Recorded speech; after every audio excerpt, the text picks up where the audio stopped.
tadi pagi saya mendapatkan ada pertanyaan ya, Pak, bagaimana cara mempertahankan usaha? Selama ini juga ada yang merasakan, bukan Pak, usaha yang kita laksanakan, kita usaha kemudian hanya bertahan 1 bulan, 3 bulan, kemudian itu gagal lagi. Saya yakin banyak ya yang menghadapi usaha yang tidak bisa bertahan lama. Yang pertama, di dalam Al-Quran itu sudah dijelaskan bahwa semua usaha yang dilakukan oleh manusia itu sebetulnya ada dalam kerugian, pasti akan menemukan kerugian, kecuali usaha-usaha yang fisabilillah. Jadi usaha-usaha yang tujuannya memang untuk di jalan Allah, itu di dalam Al-Quran. Jadi yang pertama, kenapa usaha kita tidak bisa bertahan? Mungkin ya sudah untuk fisabilillah atau belum, atau usaha kita memang hanya untuk diri kita sendiri ya. Nah, dan saya pastikan kalau Bapak Ibu usaha hanya untuk diri sendiri, biar makan enak, biar bisa beli ini, bisa beli itu, yakin usaha apapun yang Bapak Ibu jalankan itu tidak akan berhasil. Ya, karena apa? Karena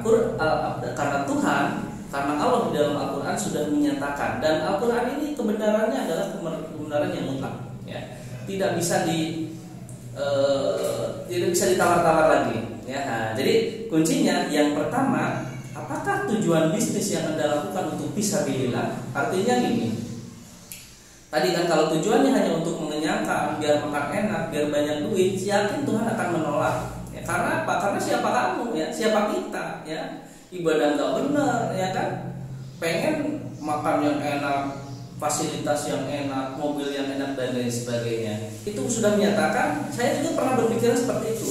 Saya usaha apa biar saya enak, biar saya berhasil. Saya usaha apa lagi biar penghasilan saya menambah. Tiba-tiba saya mentok berpikir udah kesana kesini mencari solusi bagaimana supaya saya punya usaha apa lagi yang lebih bagus. Nah, ternyata malam-malam saya buka-buka Al-Quran ya, dan salah menemukan satu ayat bahwa di dalam ayat itu bahwa usaha apapun yang kamu lakukan pasti akan menemui kerugian, kecuali usaha-usaha yang dijalankan fisabilillah atau di jalan Allah. Nah, ini penting Bapak Ibu, sehingga usaha-usaha tersebut akan mendapatkan legitimasi, akan mendapatkan dorongan, akan mendapatkan aminan dari Tuhan, dari Allah, ketika usaha tersebut bertujuan, berorientasi untuk fisabilillah atau dijalankan untuk keperluan agama.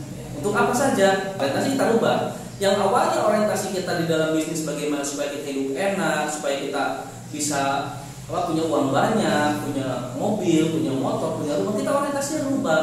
Ya, orientasinya bagaimana? Diniatkan saja bahwa usaha tersebut mudah-mudahan kalau nanti saya banyak uang, saya bisa memberikan banyak sedekah kepada para fakir miskin. Ya, kalau misalkan saya punya uang banyak, saya bisa membantu para pembiayaan orang-orang yang tidak mampu. Kalau saya punya uang banyak, saya bisa memberikan sedekah atau bantuan kepada yang lainnya. Ya, karena tadi Tuhan telah menyatakan kalau kita berbisnis fisabilillah di jalan Allah untuk keperluan Allah, pasti itu Allah akan mudahkan. Ini jawabannya adalah mutlak dan kebenarannya adalah pasti karena di dalam Al-Quran. Itu satu ya. Yang kedua, kalau kita jawab dari seri keilmuan magnet rezeki dari Ustadz Nasrullah ya, apa sih yang menyebabkan rezeki kita itu sulit? Apa sih yang menyebabkan kita dihantui ya, dipenuhi dengan kegagalan, usaha gagal dan gagal lagi? Apa sih yang menyebabkan itu semua? Nah, di dalam buku Ustadz Nasrullah itu ada yang pertama adalah perisai rezeki. Jadi katanya selama kita memiliki perisai rezeki itu kan sulit datang. Usaha baru sebentar udah tutup ya, baru disukai sedikit sudah tidak disukai lagi ya. Nah, perisai rezeki apa? Perisai rezeki itu, perisai rezeki adalah perisai yang menghalangi datangnya rezeki ya. Nah, apa itu?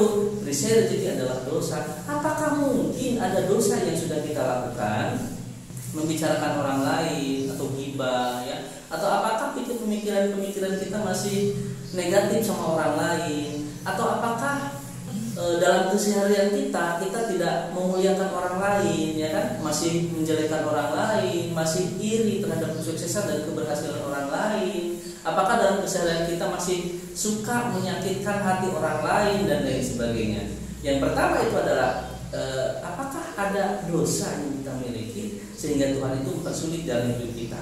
Karena kalau kita mempelajari dengan betul ya dari magnet rezeki itu diambil dari Al-Quran Bapak Ibu, ya bagaimana kisah Nabi Adam dan Hawa itu ketika diturunkan dari surga itu kan karena adanya dosa kan. Kenapa diturunkan? Karena adanya dosa ya. Nah, itu yang pertama ya. Dan yang ketiga kalau kita jawab itu dari ilmu seri marketing ya, kenapa usaha berkembang? Nah, dalam buku yang terbaru yang saya baca itu tentang marketing langit. Mungkin selama ini yang kita lakukan adalah marketing yang berhubungan dengan duniawi.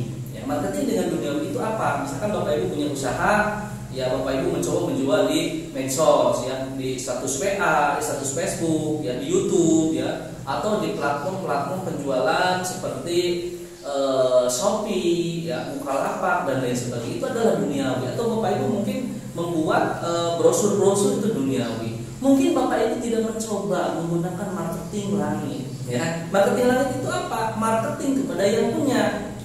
Rasionya seperti ini, Bapak Ibu punya produk tersebut ditawarkan kepada orang. Nah, yang menentukan si orang ini mau membeli atau tidak kan ada yang menentukan. Mungkin saja kepada produk tertentu yang menawarkan dia tidak suka hatinya, tapi mungkin saja kepada produk yang lain meskipun sejenis tapi menawarkan orang lain, mungkin saja dia langsung muncul kebutuhan yang tadinya dia tidak butuh, tapi mungkin yang satunya datang dengan dia menggunakan marketing langit. Akhirnya Tuhan membuka hatinya, membuka ingatannya, membuka memorinya, sehingga produk yang ditawarkan yang tadinya tidak butuh, sehingga dia berpikir, oh iya, kan ini bisa untuk nanti, kan ini bisa untuk tetangga saya, kan ini bagus untuk ini. Ya, jadi ada yang memiliki hatinya, ada yang memiliki hati. Ya, jadi kita ketuk tuh yang memiliki hatinya itu untuk membeli. Ya, kita menjual produk kok sulit banget ya. Tentu marketing semua sudah dilakukan. Ya, coba marketing langit, ketuk ke yang punyanya. Ya, bagaimana cara mengetuknya?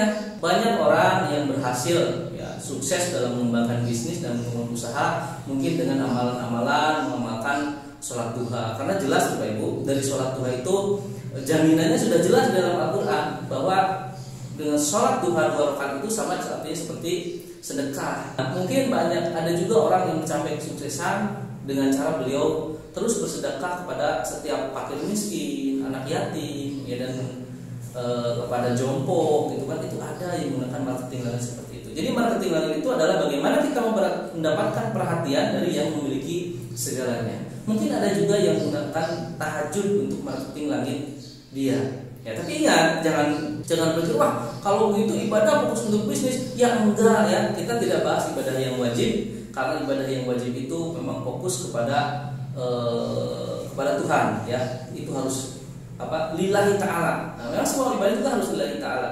Nah, tetapi kan kita memiliki tujuan-tujuan. Ya, makanya Tuhan menyarankan kan di dalam Quran dan Sunnah juga sudah dijelaskan kalau kita ingin mendapatkan rezeki yang banyak, jangan lupa untuk sholat duha, jangan lupa untuk sedekah. Itu kan sudah ada di dalam Al-Quran, ya. Nah, sehingga jawaban untuk bagaimana sih cara mempertahankan usaha supaya bisa berjalan lancar, jawabannya yang pertama kita orientasikan lagi, apakah usaha yang kita laksanakan itu betul-betul untuk fisabilillah, bukan untuk mengenyangkan sendiri, bukan untuk mengejar nafsu sendiri, ya, bukan untuk enak sendiri. Marilah kita merubah orientasi usaha kita menjadi orientasi yang artinya kalau Bapak Ibu jualan, niatkan saya membantu menjualkan produk-produk orang lain, gitu kan, sehingga saya mendapatkan keuntungan, dan keuntungan itu kita akan sedekahkan, ya, kita akan sisihkan. Itu Bapak Ibu diniatkannya.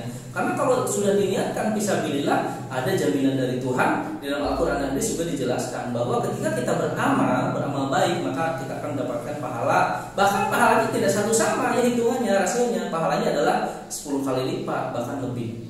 Nah, yang kedua, kalau kita melihat dari magnet rezeki, nah, coba lagi Bapak Ibu introspeksi diri kita.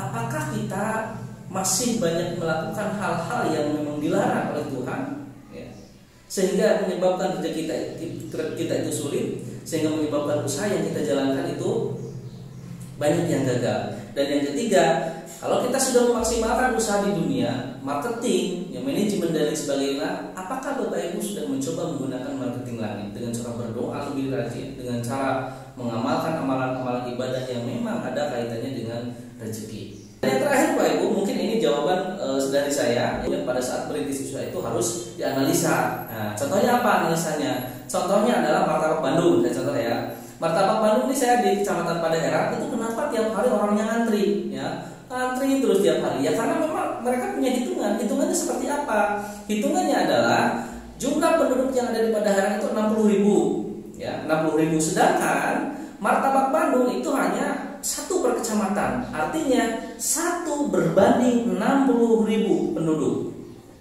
Artinya Bapak Ibu, kalau dalam 1 tahun yang 60.000 orang ini belanja 1 kali saja, berarti 60.000 dibagi 360 hari. Kalau bagi 300 saja, nah ini hitungannya, itu per hari bisa 200 orang yang beli.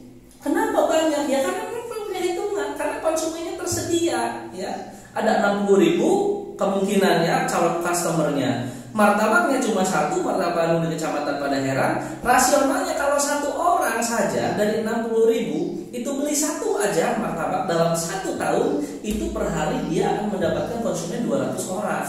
Ya. Sekarang taruh kalau misalkan tidak 60.000, 30.000 aja setengahnya, karena dari tengahnya nanti dianggap bayi ya, sama lansia yang tidak suka sama martabak. Kalau ada 30.000 saja dibagi 300 hari itu ya sekitaran 100 martabak per hari akan terjual, dan itu pasti. Karena apa? Karena secara rumus matematis itu juga sudah betul ya, kisarannya ya 100 sampai 200. Makanya Bapak Ibu lihat Martabak Bandung yang ada di Padaherang itu tidak pernah sepi karena memang belum ada pesaing. Kemudian sasaran konsumen juga jelas. Terus kenapa yang di daerah warung-warung kelontong kok banyak yang sepi? Ya lihat pasarnya.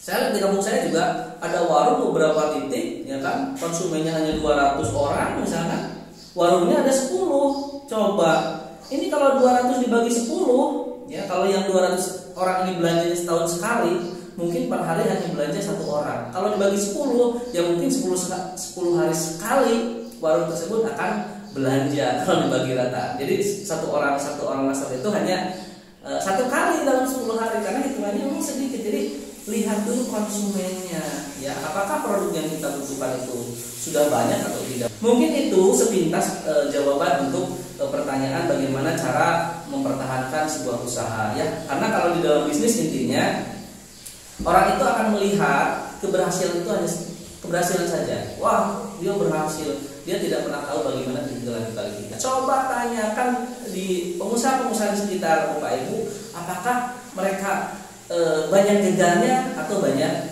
suksesnya. Coba tanyakan, sehingga Bapak Ibu ketika Bapak Ibu mengalami kerugian di dalam bisnis, Bapak Ibu harus tersenyum. Kenapa tersenyum? Karena Bapak Ibu sudah berada di rel yang benar. Rel yang benar seperti apa? Hampir semua pengusaha itu pasti pernah rugi, dan Bapak Ibu adalah salah satu kandidatnya. Selamat pagi, mudah-mudahan pertemuan kali ini bisa memberikan inspirasi bagi Bapak Ibu. Tetap semangat, tetap berusaha. Terima kasih. Wassalamualaikum warahmatullahi wabarakatuh.